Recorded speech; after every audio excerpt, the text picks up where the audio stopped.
ယောက်ျားတစ်ယောက်နဲ့မိန်းမတစ်ယောက်ကပင်လယ်ထဲမတော်တဆပြုတ်ကျသွားတယ်။သူတို့နှစ်ယောက်စလုံးတစ်တုံးကိုဖတ်တွေ့ပြီး9 ရက် 9 ညလုံးအသက်ရှင်အောင်ရုန်းကန်ခဲ့ကြရတယ်။အစာငတ်ပြီးတေတော့မယ်အခြေအနေရောက်မှရုတ်တရက်ရှိမှလူသူမရှိတဲ့ကျွန်းတစ်ကျွန်းကိုလက်မြင်လိုက်ရတယ်။မကြခင်မှာပဲသူတို့ဟာကန်းဆက်ကိုမျောပါရောက်ရှိသွားတယ်။ဂျက်တစ်ယောက်ထပ်ပြီးပတ်ဝန်းကျင်ကိုကြည့်လိုက်တော့ကြောင်သွားတယ်။တစ်တုံးပေါ်မှာမိတ်နေတဲ့ဟန်နာဆိုတဲ့မိန်းကလေးဟာဆန်းဆန်းကျဲကျဲပျောက်ကွယ်သွားပြီ။သူလဲကျွန်းပေါ်မှာလက်ရှာရင်းနှုတ်ရည်တွေပန်းထွက်နေတဲ့စမ်းရည်ရင်းတစ်ခုကိုတွေ့လိုက်ရတယ်။စာလောင်မွတ်သိမ့်နေတဲ့ဂျက်ဟာဒါကိုတောက်ဖို့လုံးဝမစင်စားတော့ဘူး။ဒါပေမဲ့ရုတ်တရက်အနီးနားမှာလက်တစ်ဖက်ပေါ်လာတဲ့ပြေးပြီးကြည့်လိုက်တော့သူတို့နဲ့အတူရေထဲကျသွားတဲ့တင်မောသားတစ်ယောက်ဖြစ်နေတယ်။ဒီလူကဒီကနှုတ်ရည်ကိုတောက်ပြီးတေဆုံးသွားတာကြက်လဲချက်ချင်းချက်တိမွေးညင်းထပ်သွားပြီးသူနှုတ်ရည်မတောက်လိုက်မိတဲ့အတွက်သက်သာရာရသွားတယ်။ဒီလူနှစ်ယောက်ဟာတောက်သုံးရည်တန်တန်ရဖို့တယောက်ကိုတယောက်အကူအညီပေးပြီးရှာဖွေရတော့တယ်။တောနက်ထဲရောက်တော့နားကွဲမတက်အော်တန်ပြင်းပြင်းကိုကြားလိုက်ရတဲ့အပေါ်ကိုမောကြည့်လိုက်တော့လင်းတို့ကြီးတွေကိုတွေ့ရတယ်။ဂျက်ကအနေရကိုသဘောပေါက်တာနဲ့ချက်ချင်းဓာတ်ကိုဆွဲထုတ်ပြီးခုခံဖို့ပြင်ဆင်တဲ့အဲ့ဒီနောက်မှာနောက်ထပ်အသက်ရှင်ကျန်ရစ်သူတယောက်ကိုပါတွေ့လိုက်ရတယ်။ကံကြမ္မာတူတဲ့ဒီလူ၃ယောက်ဟာအလျင်မြန်တစုတဝေးတည်းဖြစ်သွားတယ်။အတော်ကြာကြာလက်ရှာပြီးမှတန်ရှင်းတဲ့ရေထွက်ကိုနောက်ဆုံးတော့ရှာတွေ့သွားတယ်။ကျန်တင်မောသား၂ယောက်ကတော့အဲ့ဒီနေရာမှာထိုင်ပြီးကိုလက်တန့်စင်နေကြပြီ။လဲချောင်းကမိလောင်တလို့ဖြစ်နေတဲ့ကြက်လဲဒူးထောက်ပြီးအမြန်တောက်ချလိုက်တဲ့အဲ့ဒီအချိန်မှာလူအိုကြီးကဝါမြစ်တွေကိုစပြီးနှုတ်နေတယ်။ဒါပေမဲ့တခြားလူ၂ယောက်ကတော့အဲ့ဒီဝါမြစ်တွေကိုအရင်ကတည်းကစမ်းစားပြီးဘလို့မှစားလို့မရတဲ့ဝါမြစ်တွေဖြစ်နေတာပဲ။လောင်ပြောင်ခံရတော့လူအိုကြီးလည်းအရှက်ရပြီးသူတို့ကိုအထင်ကြီးအောင်ဘဲရိုင်းတွေလက်ရှာမယ်ဆိုပြီးဓာတ်ကိုထုတ်လိုက်တယ်။မမျော်ရင်ပဲရေစိမ့်တရဲတကောင်ကကျူပင်တွေကြားမှာချောင်းမြောင်းနေတယ်။လူအိုကြီးကတော့ပုံမှန်မဟုတ်တာကိုတတိမထားမိပဲဘဲရိုင်းတန်ကြတော့စိတ်လှုပ်ရှားစွာနဲ့အရှိကိုပြေးသွားတယ်။ကျူပင်တွေကိုဖယ်လိုက်တော့ဝါဖိုက်နေတဲ့ဘဲတကောင်ကိုတွေ့ရတယ်လူအိုကြီးလည်းအသက်အောင်ပြီးဖြည်းဖြည်းချင်းချင်းကပ်သွားတယ်။အဲ့ဒီကနေထွက်ဖို့ပြင်းနှုံးရေစိမ့်တရဲကရုတ်တရက်ထလာတယ်။တခြားသူတွေလည်းအော်တန်ကြားတာနဲ့အမြန်လိုက်သွားပေမဲ့ကျူပင်တွေကအရန်ထူတော့သူ့ကိုရှာမတွေ့ဘူး။လူတွေလည်းရှိသမျှအားကုန်ထုတ်ပြီးလူအိုကြီးနမီကိုအော်ခေါ်ယုံမဲတက်နိုင်တဲ့အကြာကြီးခေါ်တာလဲဘာအတန်မှပြန်မလာတော့နောက်တစ်ဖက်ကိုကူးပြီးဆက်ရှာကြတယ်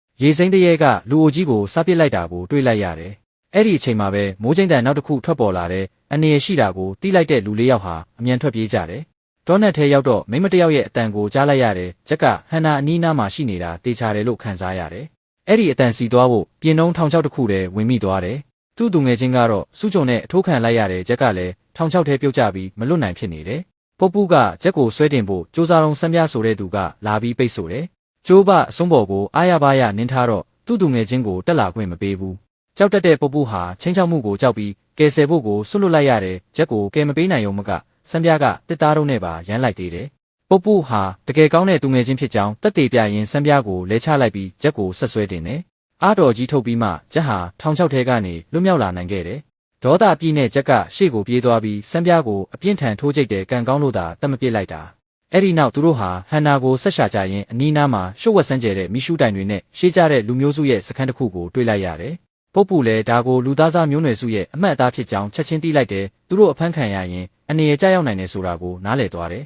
။အဲ့ဒီအချိန်မှာပဲမြေတကောင်ကဖျက်သွားတော့လူတွေလည်းကြောက်လန့်ပြီးလှုပ်တောင်မလှုပ်ရဲပဲရက်နေကြတယ်။အချိန်မီပဲမြေဟာတင်းနဲ့ကြည်စံထိမှန်သွားတယ်။ဟန်နာဟာမြင်းစီပြီးမူဆိုးသုံးရိုင်ဖယ်တင်နဲ့ကိုကန်ကာရောက်ချလာတယ်သူကတော့သူတို့ကိုလုံးဝမမှတ်မိပုံရတယ်ဂျက်ကအကြာကြီးခေါ်ပေမဲ့ဘာတော့ပြန်မှုမှမရှိဘူး။အဲ့ဒီအချိန်မှာပဲဟန်နာကရုတ်တရက်မြင်းစီပြီးထွက်သွားတယ်ဘာဖြစ်လဲသိရအောင်လူ၃ယောက်လည်းချက်ချင်းလိုက်သွားကြတယ်။တောင်တွေကြားမှာဖုံးကွယ်ထားတဲ့ရှေးဟောင်းနန်းတော်တစ်ခုကိုတွေ့လိုက်ရတယ်။ဟန်နာကသူတို့ကိုမြင်ဘူးတယ်လို့ခံစားရပေမဲ့ဘသူတွေလဲဆိုတာတော့မမှတ်မိဘူးလူ၃ယောက်အနီးကပ်သွားဖို့ပြင်နှုံးမှာပဲရေကန်ထဲကနေရေစိမ့်တရဲတကောင်ပေါ်လာတယ်။ပုပ်ပူလည်းချက်ချင်းကြောက်လန့်ပြီးအကိုတို့ဒီကနေထွက်သွားကြတာကောင်းမယ်ထင်တယ်အဲ့ဒီရေစိမ့်တရဲနဲ့မပတ်သက်တာကောင်းပါတယ်လို့အကြံပေးတယ်။ဂျက်ကတော့မကြောက်မရွံ့ဟန်နာကိုတွေးမှဖြစ်မယ်လို့အတင်းကျပ်ပြောနေတယ်ဒါပေမဲ့ရုတ်တရက်အဆောက်အုံထဲကနေဒေတာခံစစ်တီတော်အုပ်စုတစုပြေးထွက်လာတယ်။သူတို့နောက်မှာတော့ဝတ်စုံပြည့်ဝတ်ထားတဲ့ယောက်ျားတစ်ယောက်လိုက်ပါလာတယ်။အံ့စရာကောင်းတာကဒီလူကသူ့ကိုယ်သူ AKO လို့ကြွေးကြော်တယ်။ဂျက်တို့ရဲ့အခက်ခဲကိုတီးတော့ကူညီပေးမယ်လို့ကမ်းလှမ်းတယ်။ဒါပေမဲ့သူတို့ကိုခန်းထားတဲ့နန်းတော်တွေကိုဖိတ်ခေါ်ခြင်းမရှိဘဲဒေတာခံလူမျိုးတွေက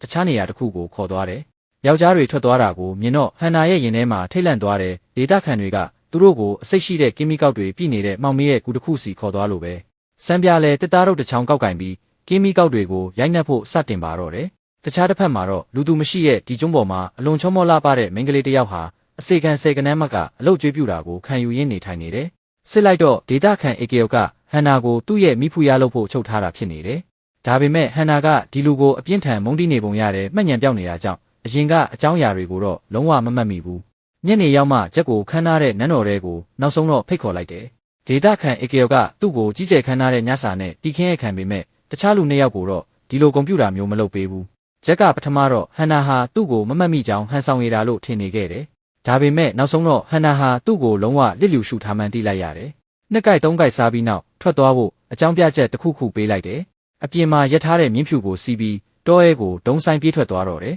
သူမသိလိုက်တာကစံပြားဟာအဲ့ဒီလှပတဲ့မိန်းကလေးကိုအရင်ကတည်းကချောင်းမြောင်းနေတာဖြစ်ပြီးဟန်နာတယောက်တည်းထွက်သွားတော့နောက်ကနေကပ်လိုက်သွားတယ်ဟန်နာရေကန်ကိုရောက်တာနဲ့ရုတ်တရက်ထပီကိုချွတ်လိုက်တယ်ပြီးတော့နှုတ်ရီအိုးတအိုးကိုတဲပြီးရေထဲလမ်းလျှောက်ဝင်သွားတယ်ရေစိမ့်တရေတွေဟာအနက်ရတော့တကောင်ပြီးတကောင်ရေပေါ်ကိုပေါ်လာကြတယ်ဟန်နာကသူတို့ကိုမြင်တော့လုံးဝထိတ်လန့်ခြင်းမရှိသူကနှုတ်ရီတွေကိုအေးဆေးစွာတုံချပြီးဝေမျှပေးတယ်လှပတဲ့မိန်းကလေးလည်းပျော်ရွှင်စွာတောက်နေပြီးရေစိမ့်တရေတွေကသူ့ကိုလက်သေးတွေနဲ့ဆံပင်တွေပါဖိပေးနေကြတယ်နောက်တနေ့မနက်မှဟန်နာဟာမြင်းဖြူကိုစီးပြီးအိမ်ကိုပြန်ရောက်လာတယ်ဒါပေမဲ့စံပြားကသူ့ကိုအဲ့ဒီမှာစောင့်နေပြီးသားဟန်နာကအန်ရီကိုမြင်တော့ချက်ချင်းလှည့်ပြီးထွက်ပြေးရဲ့ရည်ရွယ်ချက်မရှိရဲ့သူတို့နှစ်ယောက်ရေကန်နားကိုရောက်သွားကြတယ်စံပြားကအဲ့ဒီလှပတဲ့မိန်းကလေးကိုဘလို့ဖြစ်ဖြစ်ဖမ်းကျင်နေတယ်ဒါပေမဲ့နောက်တစ်မိနစ်မှပဲရေစိမ့်တရေရဲ့အစားခံလိုက်ရတယ်ဂျက်ကသူ့သူငယ်ချင်းပျောက်ဆုံးနေတာကိုတိလိုက်တာနဲ့အေကေယောကိုချက်ချင်းသွားရင်ဆိုင်နဲ့မမျှော်ရင်ပဲအေကေယောကလုံးဝစိုးရိမ်ပူပန်ခြင်းမရှိဘူးသူ့အမြင်မှာတော့စံပြားဆိုတာကြတယောက်ထက်မပိုဘူးဒေါသထွက်နေတဲ့ဂျက်ဟာရန်ဖြစ်ဖို့ပြင်ဆင်လိုက်တယ်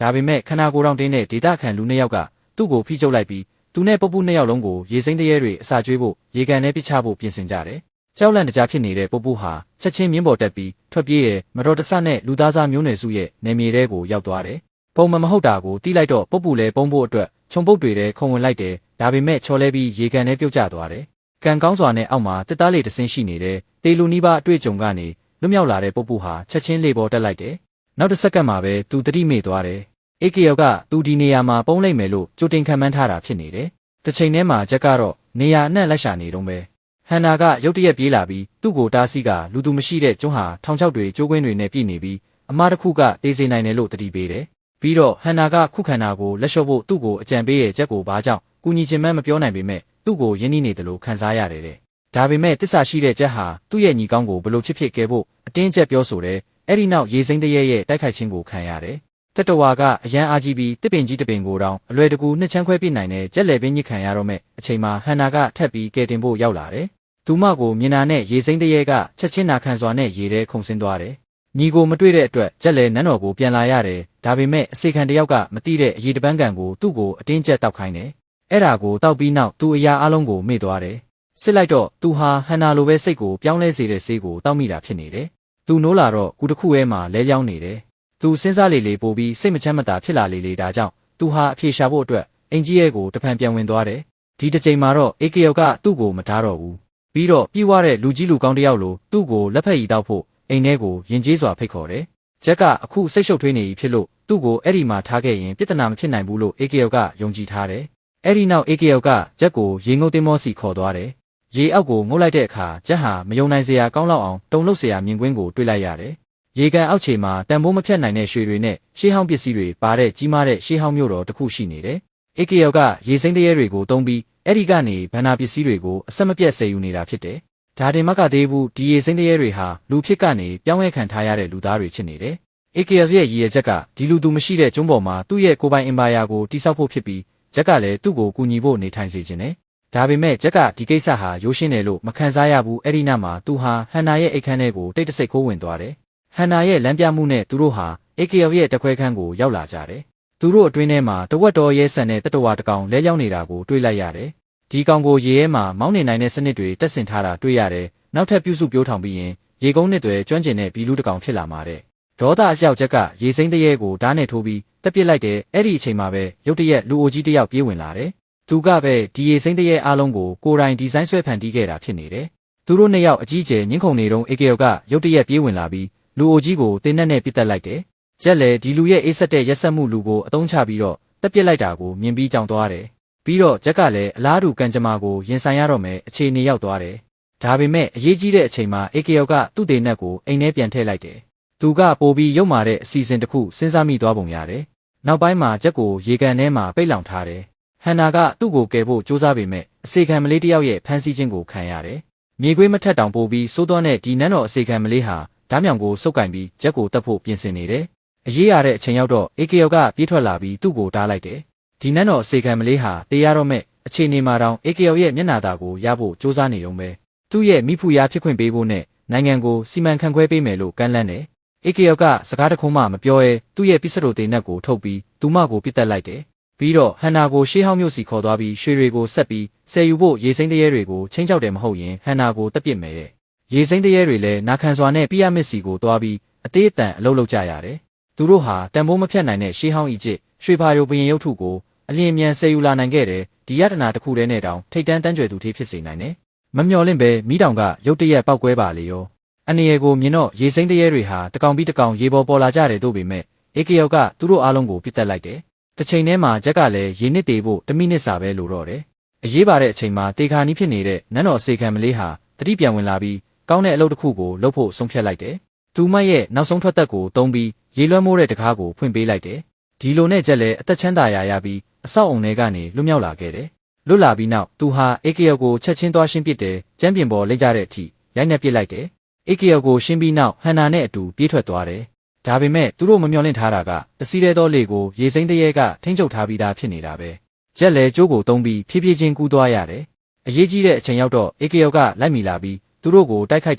နေရင်မှာတစ်သားလေဟာရုတ်တရက်နှစ်ချမ်းကွဲသွားတယ်ဒေတာခန်အေကေယောကရေကန်ထဲကိုတိုက်ရိုက်ထိုးကျသွားပြီးရေစိမ်းတရေတွေရဲ့အစားခံလိုက်ရတယ်ဟန်နာနဲ့ဂျက်လည်းရေထဲပြုတ်ကျသွားတယ်သူတို့ရေနစ်သေးတော့မဲ့အချိန်မှာရေစိမ်းတရေတွေကစုပ်ကင်ပြီးနှစ်ယောက်လုံးကိုရှေးဟောင်းမြို့အဲကိုဆွဲခေါ်သွားပြီးအဲ့ဒီမှာနေထိုင်စေတယ်